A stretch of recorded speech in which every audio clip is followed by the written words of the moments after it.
Bangladesh premier league BPL এ চলাকালীন সময়ে চিটাগাং কিংসের ক্যাম্প ছেড়ে দিয়েছিলেন পারভেজ হোসেন ইমন, কারণ তিনি পারিশ্রমিকের 1 টাকাও পাননি। পরবর্তীতে আবারও চিটাগাং কিংসের সঙ্গে যোগ দিলেও ইমন পাচ্ছেন না তার পারিশ্রমিকের 50%। বিপিএল শেষ হওয়ার 1.5 মাস পেরিয়ে গেলেও 50% পারিশ্রমিক এখনো পাননি এই বাঁহাতি ওপেনার। এই বিষয়টি ইমন নিজেই জানিয়েছেন। তার মতো পেসার শরীফুল ইসলাম এবং আরও বেশ কিছু খেলোয়াড়ও এখনও তাদের পারিশ্রমিক পাননি। তিনি বলেন, আমরা এখনও পারিশ্রমিকের বাকি টাকা পাইনি। 50% পেয়েছি, কিন্তু বাকি 50% এখনও দিচ্ছে না। বিপিএল এর নিয়ম অনুযায়ী টুর্নামেন্ট শুরুর আগে ফ্র্যাঞ্চাইজির কাছ থেকে 50% পাওনা টাকা পেতে হয় খেলোয়াড়দের, কিন্তু চিটাগাংয়ের খেলোয়াড়রা টুর্নামেন্ট শুরুর আগে কোনো পারিশ্রমিক ছাড়াই খেলতে নেমেছিলেন।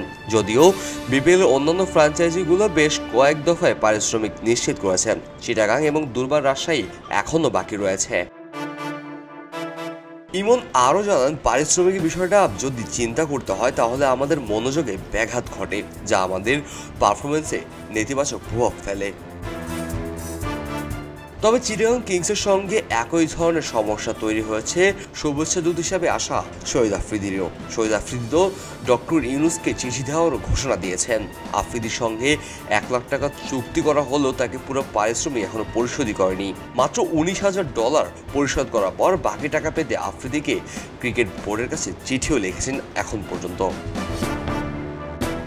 বিপিএল এর এমন অনিয়ম দেখে বিসিবি সভাপতি ফারুক আহমেদ জানিয়েছেন, বোর্ডের দিক থেকে আমরা এর সঙ্গে সম্পৃক্ত নই। ফ্র্যাঞ্চাইজির সঙ্গে ড্রাফটের খেলোয়াড়দের চুক্তির বোর্ডের বিষয় নয়।